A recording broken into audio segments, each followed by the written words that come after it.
The next manager we want, every single manager I've seen linked to us, bar Enrique, is Premier League experience. Who are you linked with at the minute? I've actually not caught up on anything with United this week.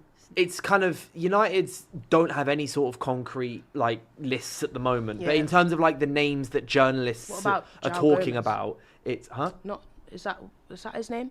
The guy from Wolves. That was before the window had opened, though. Like, João Gomez. We've been linked with João Gomez, Andre, and Ruben Neves, all either current or former Wolves players. I'll take Ruben Neves. Bro, Ruben Neves is 20 million. Bring me. Ruben Neves, he's 28.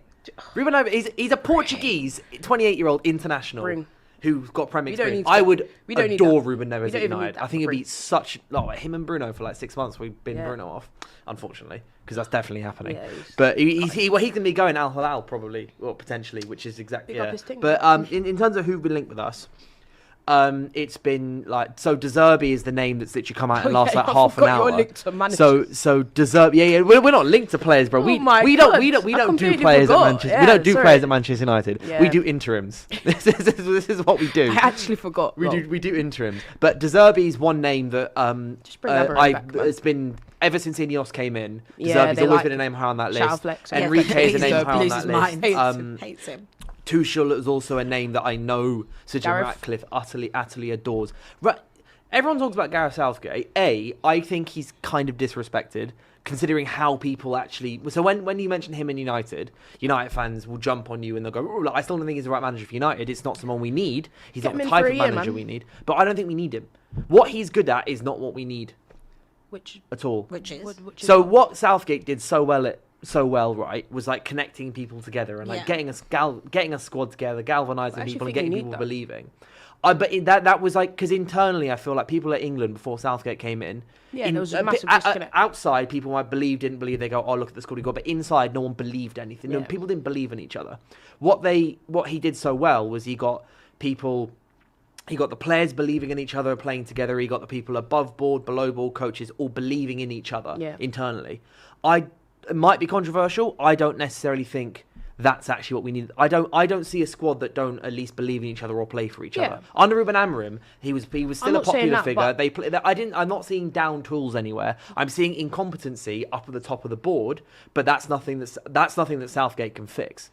I hear that, but I also feel like with Gareth Southgate, one thing he's good, it's not just about connecting players, it's more just the culture in general. So I think your culture around Man United right now is really negative. Like, even fans, like, I remember last season when I went to United away, like, they were protesting and, like, not to say that they shouldn't do those things, but, like, if I compare it with my own club, when Arteta first came in, there were protests, you know what I mean? And I remember it. And Kroenke fixed up. Yeah, and I think the way how Arteta connected fans to the players, to like how his philosophy kind of made the club go, actually, we kind of need to support this, we kind of need to lock in a bit more. Like, I just think you guys do need a bit of a culture shift in general. And I'm not saying I'm not saying that your board doesn't, I'm not saying most of that doesn't come down from your board, but it also does need to be done on the pitch as well.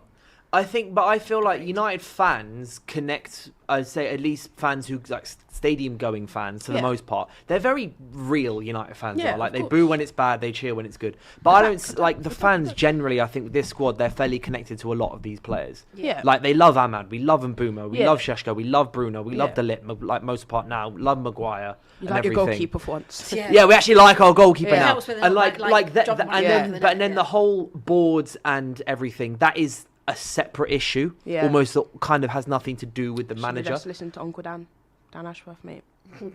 In retrospect, probably, yeah. But, I think he was the one that was kind of pushing for Gareth Southgate at the time. He was pushing for that, because they knew each other from the FA, because Dan Ashworth worked in the FA. They all laughed at him. Look, I feel like Southgate isn't the right manager.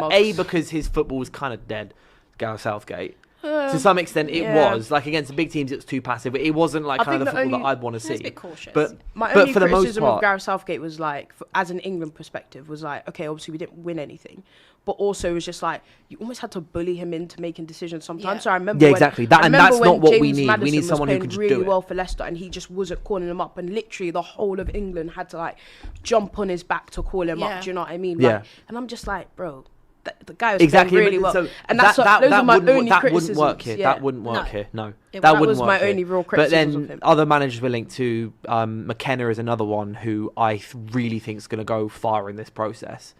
because he'd be one of the few managers who would. You were linked with him actually last time as well. Huh? You were linked with him last time. Yeah, no, they love him. Yeah, they love McKenna. I think someone like a McKenna would be a good appointment. I do think that. Yeah, exactly. I think that would be a good appointment. But again, that is gonna. Stay away from that's going to require a lot of patience. Well, McKenna actually never actually played for us. Oh no. Well, but McKenna's playing career finished at like 27 at Spurs, I think, or something like that. He retired like mid-20s and then became a coach at Spurs and then came. It's just going to require a lot of patience and time, and I think that is it's the same as my own club. Like giving patience and time to a manager is not something that Spurs or Manchester United want to really do. And you don't have to. A lot of the time, I do think our board want to, but with Amorim, it became so untenable. Yeah. Like you can't be screaming and shouting and everything, and I feel like in another way, like they were giving Amorim time.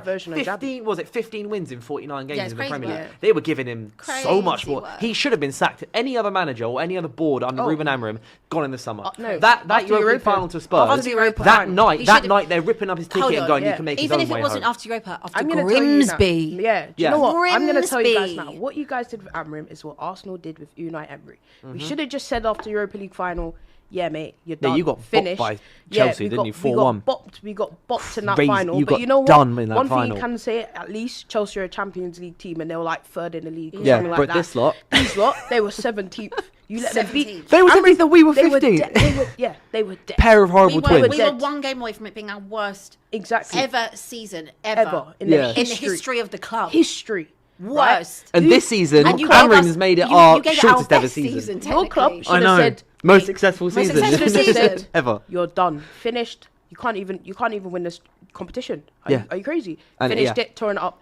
We didn't do that with Unai Emery. We let him go into the next season, and he started dreadfully, literally awful. And the same things happened. The difference is also Unai Emery had pedigree. Yeah, even at that point. Exactly. I'm not I'm sorry, but whatever you've won in Primera League or whatever it's bloody called, I ain't interested. Like it's a different ball game. You know, talk to me when Unai was doing winning other cups. Yeah. You know, he had no right to have that much. But I do want a man. Look, I don't mind the idea of McKenna. I just feel like it would kind of go. I would prefer the idea of McKenna in 5 years. But why? 6 years. No, but McKenna is 4 now. Just do a bit more managing. Look at young managers, like someone like Fabian Hürzeler. Like, what's wrong with having a young manager? No, because the young managers work best at with all due respect, Brighton. Yeah, but if that makes sense. Who's been better in the league over the last 2 seasons? Well, actually, no. Yeah, obviously it's Brighton. Yeah, but that's because Brighton. I feel like McKenna. Right, after Ipswich, if he was to then go to Fulham, right, where he will still have some breathing. You get no breathing room at Man United. No, you won't. You get negative levels of oxygen. It's the same as if you take the job at Chelsea. Yeah, which is why when these younger managers think about where Chelsea were when Maresca took over, right? Just to give devil's advocate, he's a young manager with he didn't have much experience. Yeah, he didn't have much experience. He didn't really although he won the league with Leicester. I remember they were like 15 points clear, and they nearly threw it away. They were happy for him to go. Leicester fans were actually happy for him to leave. He went to Chelsea, which was an absolute mess under Graham Potter, and he's actually cleared that up. Actually, he was after Poch. Maresca. Was he after Poch? Yeah. Sorry, wasn't too much of a mess, but came in, cleared up a lot, established probably their best 11. You know, I got the best out of a load of players. It was amongst a lot of injury issues, won them things, you know what I mean? Mm-hmm. Now we're sat here saying, I know Chelsea are falling off, but this season and last season at times they're like, they could go on a title race if they're serious. Do you know what I mean? I think maybe United need that. You're going to learn on the job when you're a young manager. Whether that is McKenna, whether that is Maresca, even when Poch was out, was our manager. There were things that he made mistakes on. Because you guys have done you've done the old experienced manager, and that doesn't really work either. Maybe you need I'm not saying that you need to go too far left. Why not a manager who's more in their quote unquote prime? Well, Ruben Amorim was quote unquote no. Prime. Ruben Amorim was he had the drip. No, he had the Ruben Amorim was the managerial equivalent of a 21-year-old left winger. Name me what manager right now. That wasn't what everyone in the media was saying when he appointed him. Because the media are always 100% right. Dylan, what manager right now is in their prime other than Pep? Probably. No, but this isn't even prime Pep. It's not prime. This is not even prime Pep. Probably Mikel Arteta, you would say. Yeah, I'm not. Look, because I'm not. It's hard for me to think of names because I really think that a lot of managers. Because I feel like a lot of managers are gonna. A lot of managers who I would name would then turn us down. Thomas Tuchel will 100% going to return us down. There's not a single manager Luis right now Enrique that's in their 100% going to turn us down. We could talk about Xabi Alonso, but he's just been sacked. So you could talk about but I don't think these managers that we're talking about, Xabi Alonso, Ruben Amorim, Hertzler, etc., McKenna. Yeah. This is not even Hansi Flick in his prime, fam. Do you know what I mean? So because I feel like managers in their prime are managers who have like 10, 15 years of experience. That's why so many clubs now are going for the younger up and coming managers, because the reality is, back in our times when you have your Joses and all that, and you have your prime Contes and your Pep and your Wengers and your Hansi Flicks out there in their prime. We don't have that anymore. That generation of managers is kind of finished now, kind of done. We're now like in a new era of these young upcoming ex-footballers, Pep graduates, graduate of flipping Barca or Real Madrid, kind of all the Bielsa disciples. I actually can't even think there's of not in his prime. That's why you see so many big clubs now. Like, can you? Do you think 10 years ago Bayern would have said Vincent Kompany, you're getting a chance? Absolutely not. No. I completely understand that. But that's why loads of clubs what I want for United, when I'm talking about prime, etc., I'm talking about people who have like at least somewhat been there, either at a big club or have been around for like 10, 15 years. Yeah. But been around the block. Jose's been around the block like 55 different million times. Do you know who would be in their prime and who is proven? Unai Emery. So this is what I mean. I'm talking about. Is this prime Unai Emery? I'm talking about players. I'm talking like Tuchel, for example.